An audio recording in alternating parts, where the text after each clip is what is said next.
Assalamualaikum warahmatullahi wabarakatuh.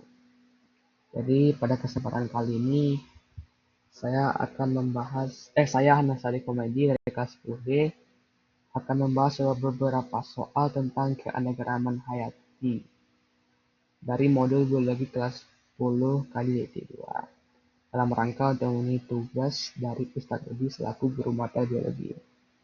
Untuk mempersingkat waktu, marilah kita membahas soal pertama. Kelompok tumbuhan yang merupakan singkatan satu gen adalah A. Mangga mana lagi, mangga gading, dan mangga harum manis. Kenapa jawabannya A? Karena ketiga jenis mangga ini berasal dari satu spesies yang sama, yaitu Mangifera indica. Namun karena perbedaan genetik, mangga-mangga tersebut memiliki rasa, tekstur, dan bentuk yang berbeda meskipun masih satu keluarga. Next, keanekaragaman jenis dapat terlihat dari adanya perbedaan C. Morfologi dan anatomi. Kenapa C? Kenapa saya memilih C? Karena keanekaragaman jenis itu sering dilihat dari perbedaan bentuk fisik luar atau morfologi dan struktur dalam atau anatomi. Contohnya adalah variasi antara kucing-kucing domestik atau kucing-kucing yang rumah-rumahan dan harimau, meskipun keduanya satu keluarga. Next, organisme menunjukkan berbagai macam variasi pada komunitas, ekosistem, dan spesies dapat menimbulkan B. Biodiversitas. Untuk menjawab soal ini, kita perlu mengetahui arti biodiversitas itu apa. Biodiversitas adalah keberagaman makhluk hidup yang mencakup variasi gen, spesies, dan ekosistem di suatu wilayah. Berdasarkan pengertian ini, kita bisa menyimpulkan bahwa jawaban yang paling tepat itu adalah D. Biodiversitas. Next, di bawah ini merupakan ciri-ciri ekosistem air. 1. Salinitas rendah. 2. Variasi suhu tinggi. 3. Penetrasi cahaya matahari kurang. 4. Suhu air daerah tropis kurang lebih 25 derajat Celcius. 5. Adanya aliran air. 6. Tidak dipengaruhi iklim dan cuaca. Ciri-ciri ekosistem air tawar adalah, untuk menjawab pertanyaan ini, kita perlu mengetahui ciri-ciri ekosistem air tawar adalah, pertama, salinitas rendah.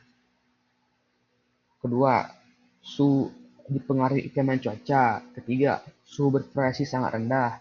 5. Penetrasi masuknya cahaya kurang. Berdasarkan ciri-ciri ini, jawaban yang paling tepat itulah A, 1, 2, dan 3. Next, keanekaragaman jenis atau spesies tertinggi terdapat pada ekosistem B. Hutan hujan tropis. Kenapa jawabannya B? Karena hutan hujan tropis itu adalah ekosistem dengan spesies terbanyak di dunia, berkat iklim yang stabil dan ketersediaan sumber daya yang melimpah sepanjang tahunnya. Soal selanjutnya. Berikutnya yang termasuk fauna tipe Australis adalah C. Kanguru, cendrawasih, dan burung kasuari. Fauna tipe Australis itu ditemukan di wilayah Indonesia Timur, seperti Papua dan sekitarnya.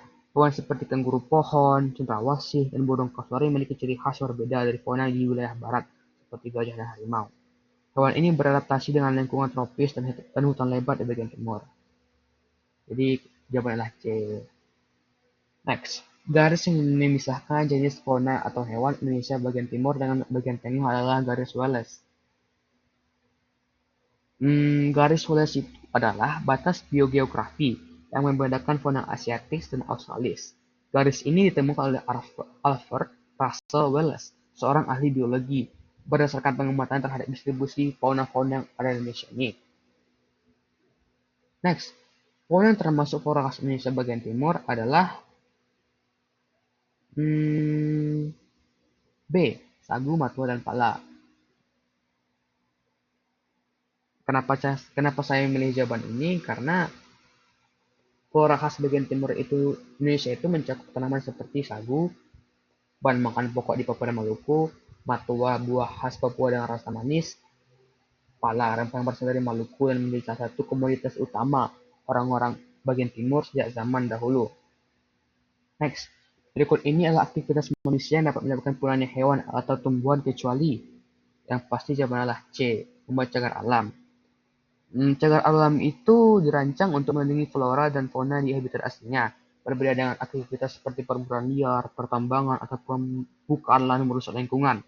Justru cagar alam ini berfungsi untuk menjaga keanekaragaman hayati dan mencegah punahnya spesies-spesies Indonesia. Selanjutnya, salah satu upaya menjaga keanekaragaman hayati adalah E. Pelestarian hewan secara in situ dan ex situ. Pelestarian in situ itu adalah melindungi spesies di habitat aslinya, seperti tanaman nasional dan cagar alam. Dan ex situ itu adalah upaya pelestarian di luar habitat asli, seperti hewan binatang atau konservasi lain-lainnya lah. In situ dan ex situ ini sangat penting karena karena teknik-teknik ini dapat mencegah keanekaragaman hayati terutama bagi spesies yang terancam punah. Selanjutnya kita akan membahas soal yang terakhir, yaitu mengapa fauna di wilayah peralihan tetap terisolasi dari fauna asiatis dan australis. Pertama, karena hambatan geografis, yaitu laut yang sangat dalam. Wilayah peralihan dipisahkan oleh laut dalam, seperti Selat, Makassar, dan Selat Lombok. Kedua, adaptasi terhadap habitat yang berbeda. Hewan di wilayah peralihan sudah beradaptasi dengan habitat lokal yang memiliki kondisi lingkungan khas, seperti hutan tropis di Sulawesi atau di kepulauan di Maluku. Kondisi ini membuat fauna dari wilayah lain sulit bertahan jika mereka mencoba menyeberang ke wilayah peralihan atau sebaliknya. Mungkin itu saja soal yang dapat saya jelaskan untuk saat ini. Dan